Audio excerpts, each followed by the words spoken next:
My name is Rihanna. I own a bakery. It is small. It smells like sugar and butter.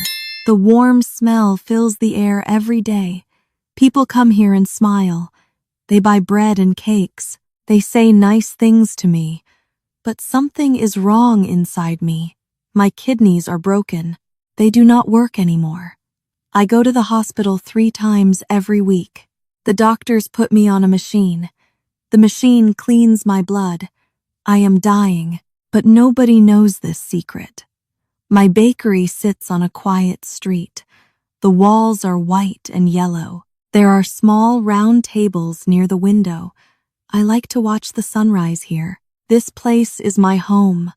This place makes me feel safe. Ven works with me. He came here 1 year ago. He needed a job. I needed help. Now I cannot imagine this place without him. Ven is tall and quiet. He has dark hair. His eyes look sad sometimes, but his hands move with care. He kneads the dough every morning. His fingers press and fold, press and fold. The movements are smooth and exact. I watch him work. He is so careful, so precise.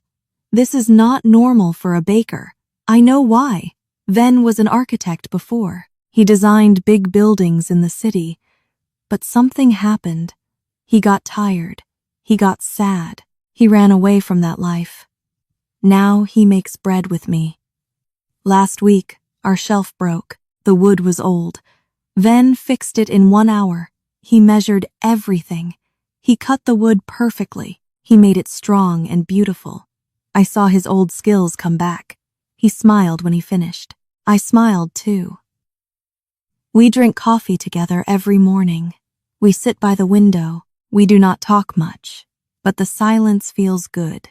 It feels warm. Sometimes our hands touch on the counter. Sometimes he looks at me for too long. I look away because my heart beats too fast. I love him. I know this now, but I feel the pain in my back. The pain reminds me I do not have much time left. One Tuesday afternoon, my phone rings. It is Dr. Harris. I go to the back room. I close the door. Rihanna, I have your test results, she says. Her voice sounds serious. The numbers are worse. The dialysis is not working well anymore. You need to prepare yourself. My hands shake. How long? I ask. Maybe 6 months. Maybe 1 year. We cannot be sure. I say thank you. I hang up. I stand there for a long time. The room feels cold. My chest feels heavy. I walk back to the front. Ven is talking to a customer. He is laughing. His face looks bright and happy. The customer is an old woman. She tells him a funny story. Ven throws his head back. He laughs from his heart. I stop and watch him. I want to remember this moment. I want to remember his laugh. I want to remember how the light touches his face. That is when I understand. I want a future with this man. I want to wake up next to him. I want to grow old with him. I want to build something together. But I cannot have that future. My body is failing. My time is running out. Ven sees me watching. He waves at me. He smiles, his warm smile. My heart breaks a little bit, because I know what I have to do. I cannot let him stay. I cannot let him watch me die. He is young. He has so much talent. He deserves a beautiful life. He deserves someone healthy, someone who can give him forever. I am not that person. I will never be that person. The old woman leaves. Ven walks over to me. Are you okay? He asks. You look pale. I am fine. I lie, just tired. He touches my shoulder.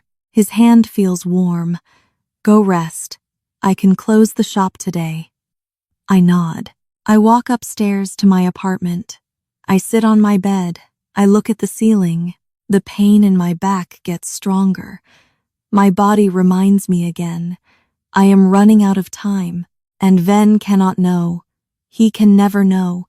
3 days pass. I try to act normal. I smile at customers. I bake the bread. but my mind is heavy. I think about the doctor's words all the time. On Friday night, we close late. The last customer leaves at 8. Ven starts to clean the tables. I count the money at the counter. Rihanna, come here, Ven says. I want to show you something. I walk over to him. He pulls out a white napkin. He draws on it with a pen. His hand moves fast. Lines appear. Shapes form. Look, he says. His eyes shine with excitement. We can add a patio here, right outside the front door. People can sit and eat in the sun. We can put small trees in pots. Maybe some flowers, too. He points at different parts of his drawing. And here, we can make the kitchen bigger. We can buy a new oven. We can make more bread. He uses the word we. He says it 3 times. Each time it cuts my heart like a knife. What do you think? He asks. He looks at me and waits. I stare at the napkin. The drawing is beautiful. I can see it all in my mind. The little patio, the happy customers, the flowers in the sun, a future. It looks nice, I say quietly. Nice? He laughs. Rihanna, we can really do this. We can make this place amazing. We. Again. That small word feels so big. The bread rises in the warm oven. We sit at a table and talk. The shop is dark, except for one small light. Ven talks about his ideas. He talks fast. He smiles. I have not seen him this happy before. We can paint the walls blue, he says. Or maybe green. What color do you like? Blue is good, I say.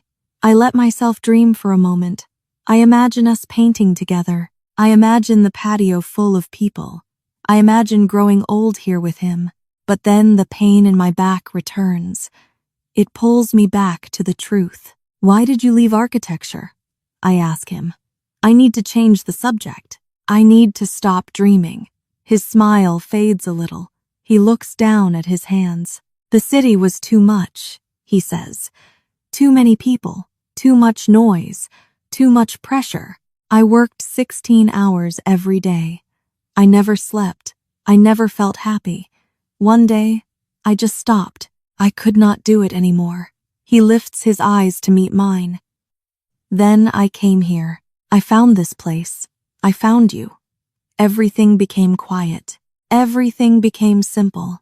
I could breathe again. My throat feels tight. Do you miss it? I ask. Do you miss your old life? No. He shakes his head. I found peace here, Rihanna. With you. I do not want the big world anymore. I want this. I want to stay here forever. Forever. He says it with such certainty. He believes it. But forever does not exist for me. Ven, I start to speak, but I do not know what to say. He reaches across the table. He takes my hand. His fingers are warm. I am happy here, he says softly. You make me happy. I pull my hand away. I stand up fast.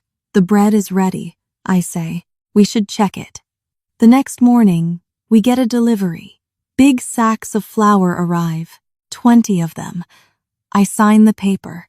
The delivery man leaves. I will move these to the back, Ven says. No, I can do it, I tell him. I pick up one sack. It is heavy, very heavy. I lift it and walk toward the storage room. Suddenly, my legs feel weak. The room spins. The sack slips from my hands. I start to fall. Ven catches me. His arms go around my waist. He holds me up. My body presses against his chest. I feel his heart beat fast. I feel his breath on my hair. Rihanna! His voice sounds scared. What happened? I stand still in his arms. This feels too good, too right, but also too dangerous. If he stays close, he will see the truth. He will find out about my sickness. I am just tired. I lie. I pull away from him. I did not sleep well last night. You work too hard. He picks up the flour sack easily. Let me do the heavy things. You need to rest more. I am fine, I say. But I am not fine. My body is failing. Soon, I will not be able to lift anything. Soon, I will need help with everything.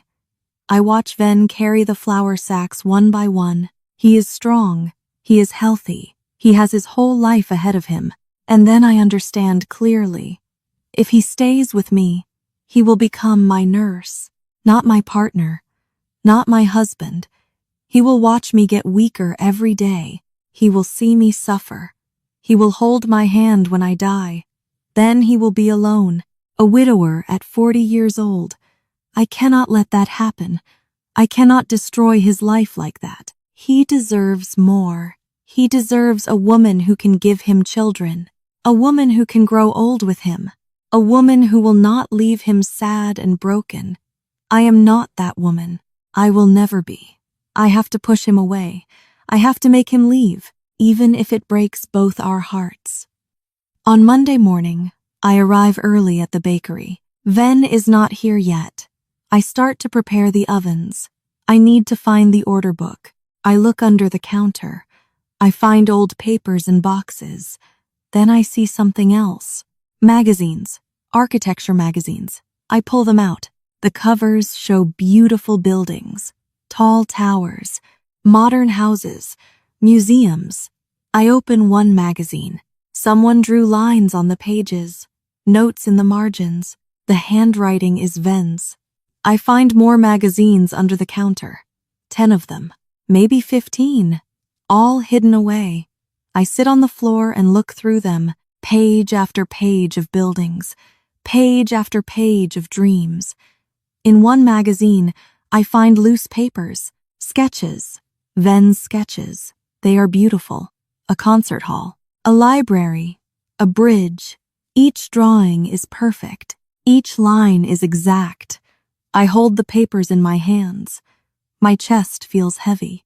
This man has so much talent, so much skill, and he hides it under my counter. He hides it to stay here with me.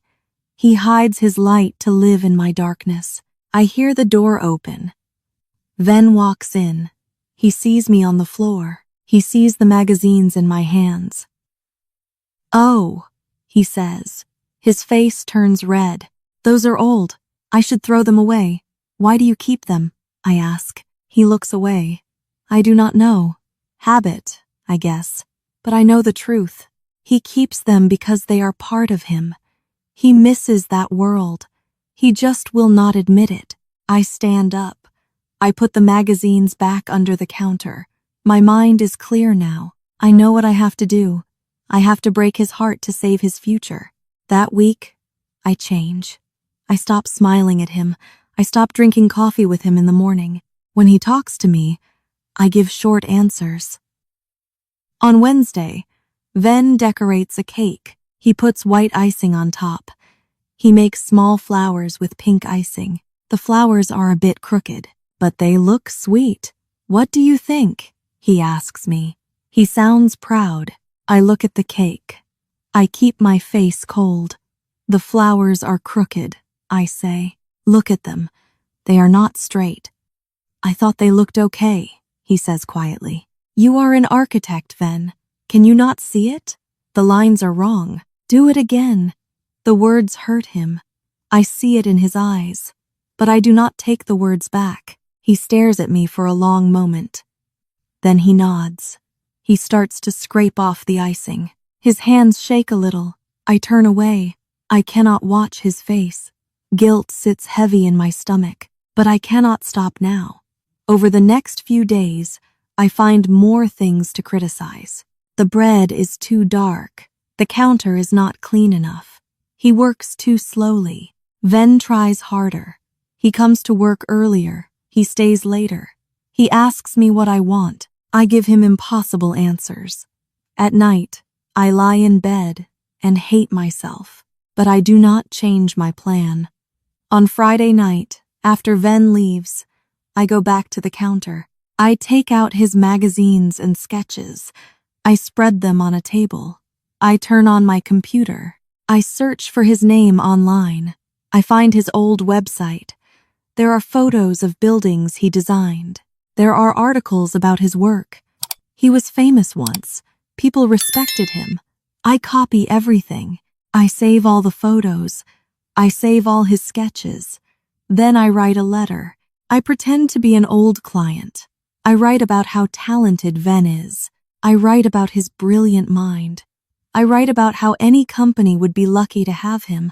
I print the letter. I print his best sketches. I put everything in a folder. It is 2 a.m. now, but I am not tired.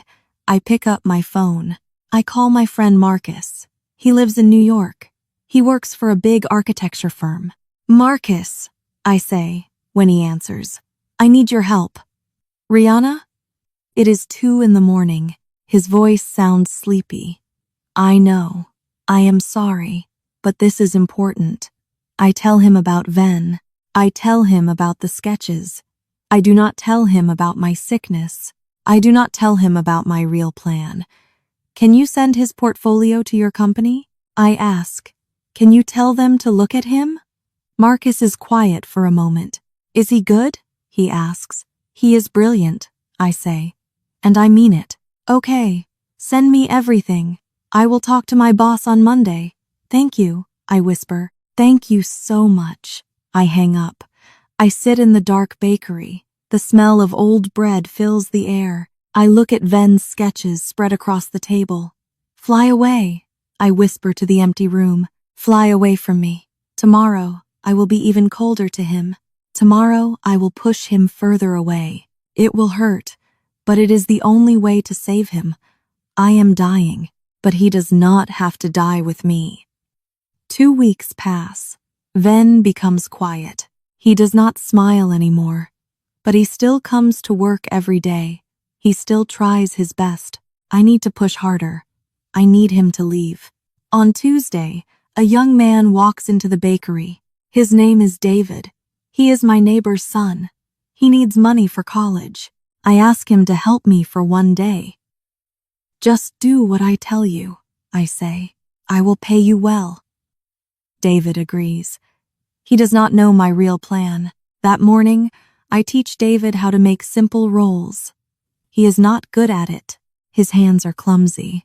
But I smile at him. I praise him loudly. Good job, David, I say. You learned so fast. Ven watches from the corner. His face looks confused. David drops flour on the floor. I laugh. That is okay. Everyone makes mistakes. Ven made the same mistake last week. I yelled at him. I put David's rolls in the display case. They are not pretty. They are lumpy and brown. But I tell customers, these are fresh. Try them. See, Ven? I say loudly. This is how it should be done. Fast work. Good energy. Ven says nothing. He just looks down at his dough. His jaw is tight. David leaves at noon. I pay him. He looks confused but happy. Ven stays quiet for the rest of the day. The next morning, Ven arrives 30 minutes early. He has already started the bread when I come downstairs. He cleaned the whole kitchen. Everything shines. I can do better, he says when he sees me. I will work harder. My heart breaks a little more, but I keep my face cold. Okay, I say. I walk past him without another word. On Thursday, Ven brings me flowers, yellow roses, my favorite. He remembers. He puts them on the counter. For you, he says quietly. I am sorry I have been disappointing you. I look at the flowers. They are beautiful. They smell sweet. I want to hold them. I want to cry and tell him the truth. Instead, I pick them up. I walk to the trash can. I throw them away. The flowers land on top of old napkins and food waste. I do not have space for clutter, I say. My voice sounds hard and mean. Ven stands frozen. His face turns pale. He opens his mouth, but no words come out. I walk to the back room. I close the door. I lean against the wall. My hands shake. My eyes burn with tears. But I do not let them fall. Not yet. That night, after Ven goes home, I go to the trash can. I dig through the garbage. I find the yellow roses. They are dirty now. Some petals are broken. I take them upstairs to my apartment. I wash them in the sink. I put them in a glass of water. I sit on my bed and look at them. Then I cry. I cry hard. I cry until my chest hurts. I cry until I cannot breathe. I am sorry, I whisper to the flowers. I am so sorry. On Friday morning, Ven waits for me by the door. His eyes are red. He did not sleep well. Neither did I. His voice is soft, careful. What is wrong? Did I do something bad? Please tell me. I can fix it. I try to walk past him, but he steps in front of me. Please, he says. Talk to me. You are different now. You are angry all the time. What changed? I force myself to look at him. I make my voice cold. You are just not good enough, Ven. He takes a step back. Like I hit him. You are slow, I continue. The lies taste bitter on my tongue. You do not have passion for this work. You make mistakes every day. That is not true, he says, but his voice is weak. I am breaking him. I can see it. You do not belong here, I say. Each word cuts my own heart. You never did, Rihanna. He reaches for my hand. I pull away. Stop.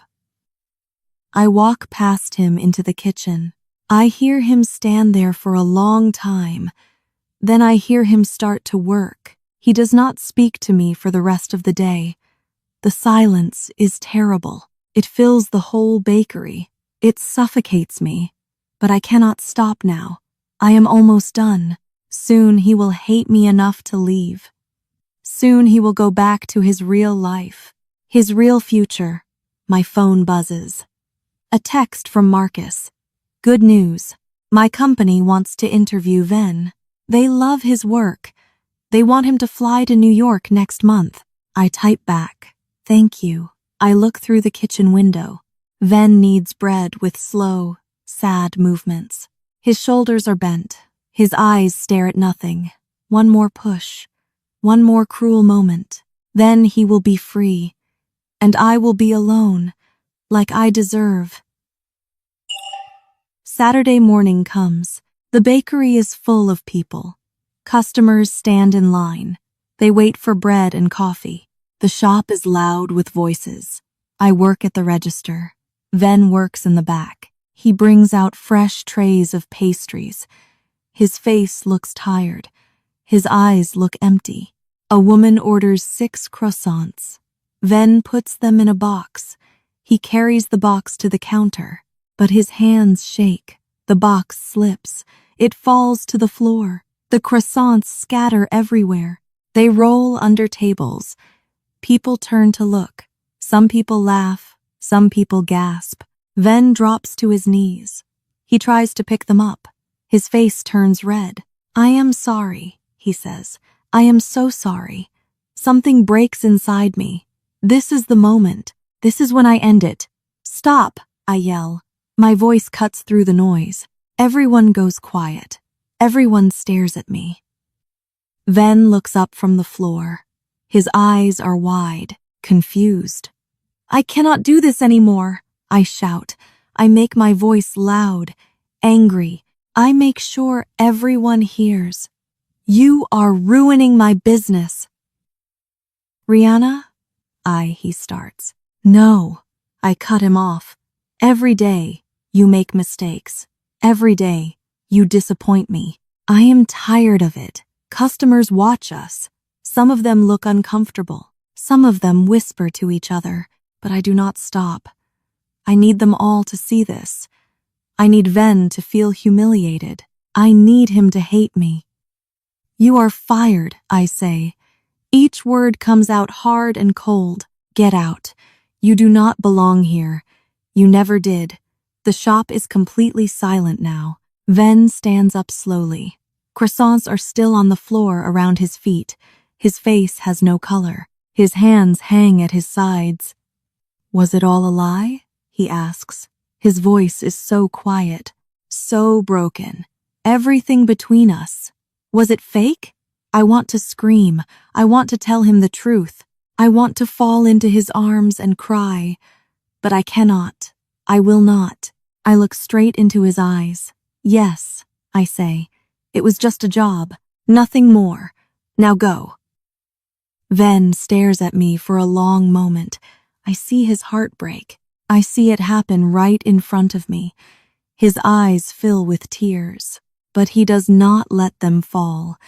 He takes off his apron. He drops it on the counter. He does not look at the customers. He does not look at me again. He walks to the door. His steps are slow and heavy. He opens the door. The bell rings. That small sound fills the whole world. It is the sound of an ending, the sound of goodbye forever. The door closes behind him. He is gone. I stand behind the counter. I do not move. I cannot move. The customers start to whisper. Some of them leave. They do not want their bread anymore.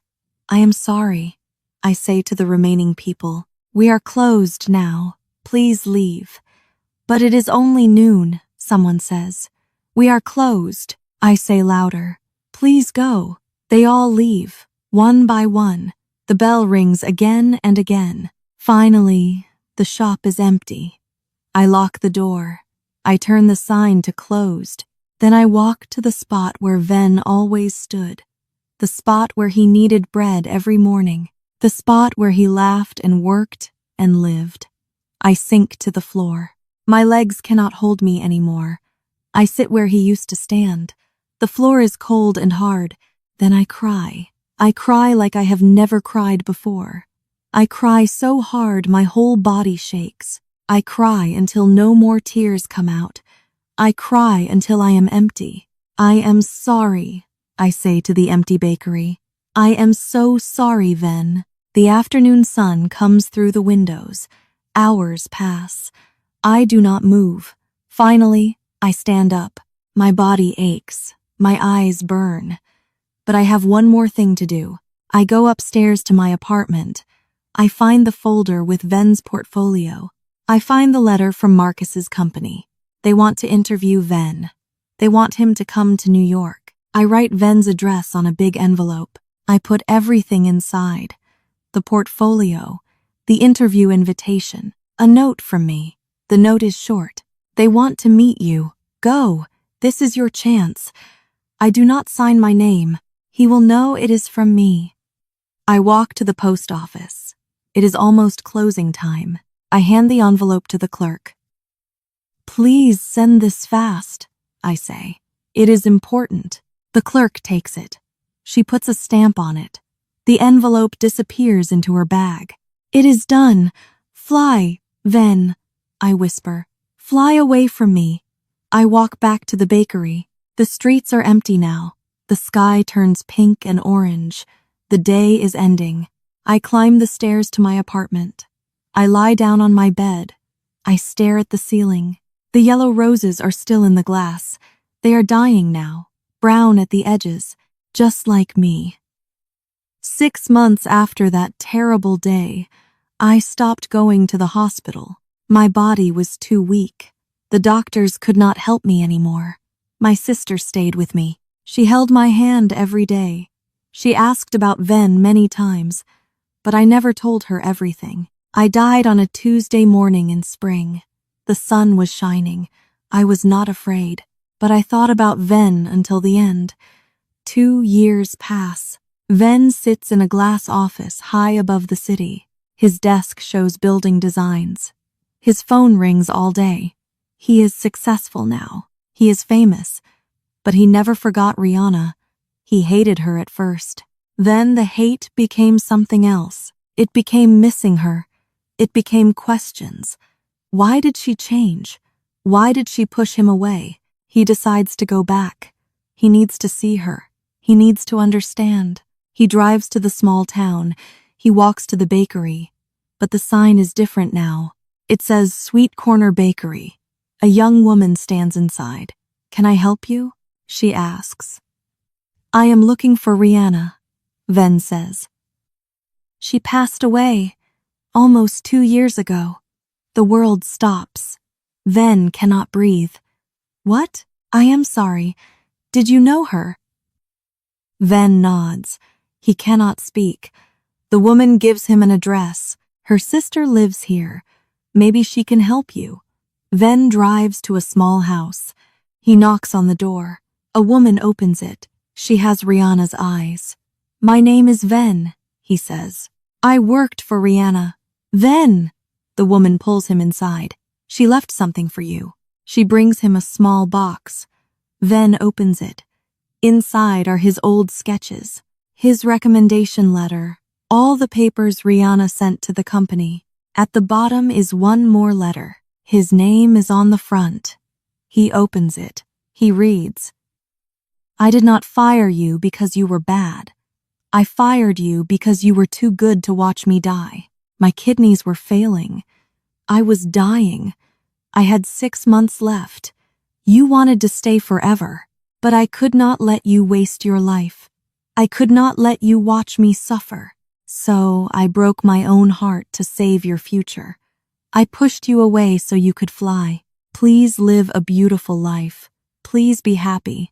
All my love, Rihanna, Ven cries. But now he understands. The anger disappears. 6 months later, a new bakery opens in the city. The design is beautiful, but it smells like warm bread and butter.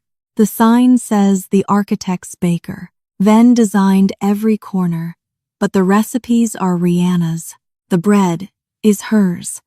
The warmth is hers. He keeps her letter in his pocket. He reads it sometimes. It does not hurt anymore. Now it feels like a gift. She pushed him away so he could learn to fly. Now he builds for her. Every building he designs, every loaf he bakes, all of it is for her. The bell rings. A customer walks in. Ven smiles. The bakery fills with the smell of fresh bread. Thank you, Rihanna, he whispers. I understand now. She loved him. That was always enough. Thank you for letting this story enter your day. If you felt close to the characters or found one sentence that touched you, please press like. Share this video with a friend, a student, or even a teacher who loves stories. And remember to subscribe to Kaviko English Storytime. Subscribing is free, but it helps the channel a lot. It tells me that someone out there is waiting for the next story. Turn on the bell so you can come back easily next time. I'm already